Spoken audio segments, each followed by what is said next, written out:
Salut à tous, petite vidéo à l'arrache de présentation d'upgrade de mon hardware de ma New Astro City.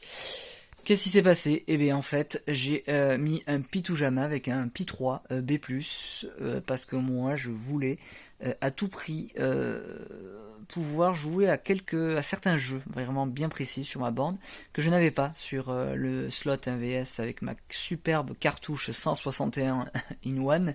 En fait non, il y a des jeux, il y a pas mal de choix, c'est pas dégueulasse, ça fait le truc quand même, mais bon, il y a des jeux qui sont un peu cheatés, des jeux des Metal Slug 6 qui ont rien à voir avec le truc. Bon bref, je voulais, voilà, j'avais pas mon Windjammer, voilà, il manquait certains jeux, il n'y avait pas le full set Neo Geo.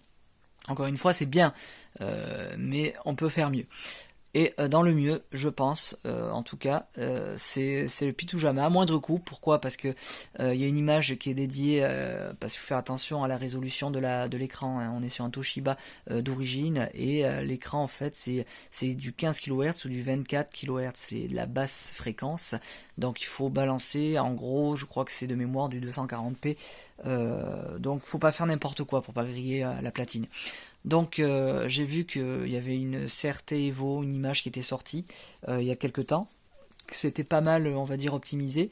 Cyclair a fait une vidéo il y a pas très longtemps non plus sur le Pitujama où il vantait justement les mérites de cette carte couplée au Raspberry et cette image là.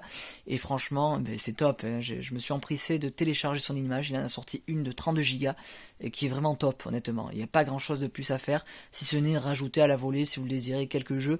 Moi, c'est ce que j'ai fait hein, parce qu'il a mis dans le Final Burn Alpha, il a mis en fait les jeux CPS1, CPS2, CPS3, les jeux Cave.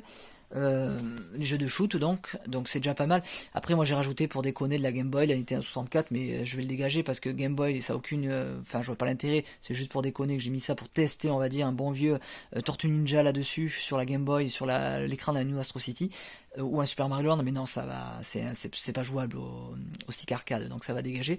La Nintendo 64 c'était pour Killer Instinct 2 mais c'est injouable, il y a trop de ralentissement sur le Pi 3, je pense qu'il faudrait au moins du Pi 4. Et derrière, ben voilà, de base donc, il n'y a pas grand chose de plus à faire quoi. On arrive là-dessus, donc voilà, il y a une 10-12 thèmes différents qu'on peut choisir, donc ça c'est cool, il y a du choix. Voilà, il y a la liste des jeux à gauche, il y a une photo du jeu avec une vidéo qui se lance, il y a un snap. Donc c'est pour ça que l'image fait 32 Go. Il n'y a pas énormément de jeux, mais franchement il y a du choix, il y a ce qu'il faut, il y a les essentiels, et ça c'est top. Notamment les Street Fighter, on va y venir. Et c'est surtout qu'il y a une vidéo pour chaque jeu, donc ça c'est cool. J'ai rajouté moi le petit astérisque qui va bien, j'ai rajouté 3-4 jeux pas plus, en gros j'ai rajouté du point instinct qui n'était pas dans la base, dans le choix de liste de base. Désolé, j'ai la lumière derrière moi qui reflète sur l'écran, c'est pas super agréable, mais bon. J'ai rajouté les Tortues Ninja de mémoire, du Pac-Man, du Shinobi, du Point Instinct, donc ça c'est cool. Et franchement, ça c'est hyper cool, les Street Fighter sont là, quoi. Et ça fait plaisir, quoi. Ils sont tous là pratiquement, donc jusqu'au 3 strikes. Donc ça c'est bien cool. Ensuite, ce qu'il y a de sympa aussi, alors il y a quoi de base? Donc il y a, comme je disais, le CPS1, CPS2, CPS3, Cave. Il y a Master System, Mega Drive, il n'y a pas tous les jeux mais ça suffit amplement. Là il y a la Neo Geo et ça fait plaisir avec le fameux Windjammer. Il y a du World Hero 2 Jet et Perfect que je n'avais pas dans ma compile 161 in one. Voilà, les King of Fighters, bon ça je les avais. Mais bon c'est cool, il y a le full set en fait. Donc ça fait plaisir. Un peu de Nintendo, de NES, PC Engine, PlayStation, c'est pas mal de jeux de combat aussi, donc ça c'est cool. Il y a du R-Type, du Sunblade, Tekken 3, donc ça c'est bien. Réglage RetroPie. Donc RetroPie, ça c'est quoi, la 32X, un peu de SNES. Et alors là, il y a aussi les collections, ça c'est cool. Ça permet directement d'aller chercher les caves, les Dodonpachi par exemple.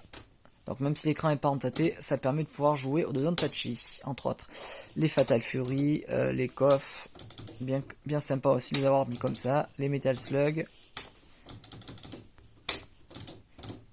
Street Fighter, allez on va en lancer un.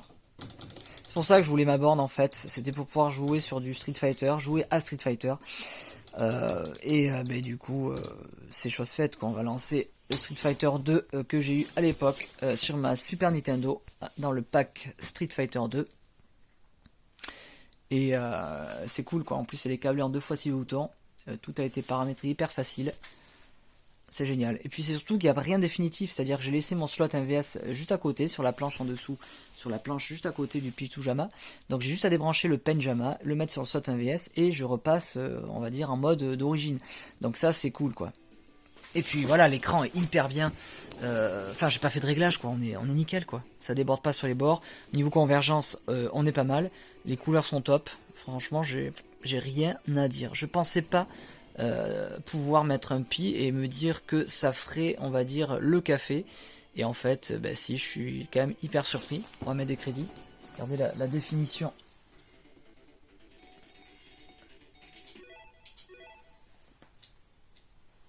Eh bien, j'arrive pas à toucher. Ah voilà. Donc on va mettre 2 joueurs. Allez, on va chercher le bon vieux guide.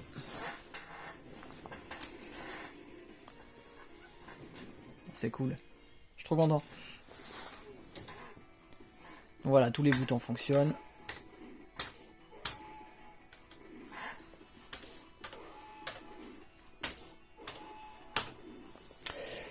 Donc voilà, et puis c'est cool quoi en fait d'avoir du Street Fighter, c'est con hein, mais c'est...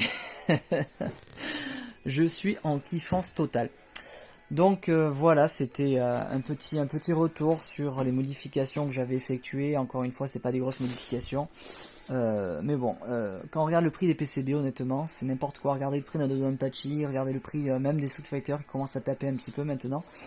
Ben voilà, les PCB tu dois les stocker, tu dois tu dois ouvrir ta borne, débrancher le Penjama, mettre ta PCB, vérifier de temps en temps si ton alim elle n'envoie pas trop de voltage, que ça soit bien du 5 volts, etc. Donc voilà, là c'est tout con. On est sur un pi, tu allumes ta borne, ça boot directement dessus, tu l'éteins, c'est réglé quoi. Enfin je veux dire, il n'y a pas de souci, tu peux rajouter des jeux à la volée. Là je l'ai rajouté, enfin là elle est sur le wifi de chez moi, donc voilà, c'est top quoi. Si je veux rajouter des jeux, c'est facile, je le fais avec le téléphone directement quoi. Il n'y a pas de débat là-dessus quoi. Donc voilà, c'était pour vous donner un petit retour sur l'utilisation d'un Pitujama avec un Raspberry sur New Astro City. Je viens de le faire, mais en tout cas pour l'instant, je ne suis pas déçu. Allez, salut. Je vous laisse sur ces quelques images de Street Fighter 2.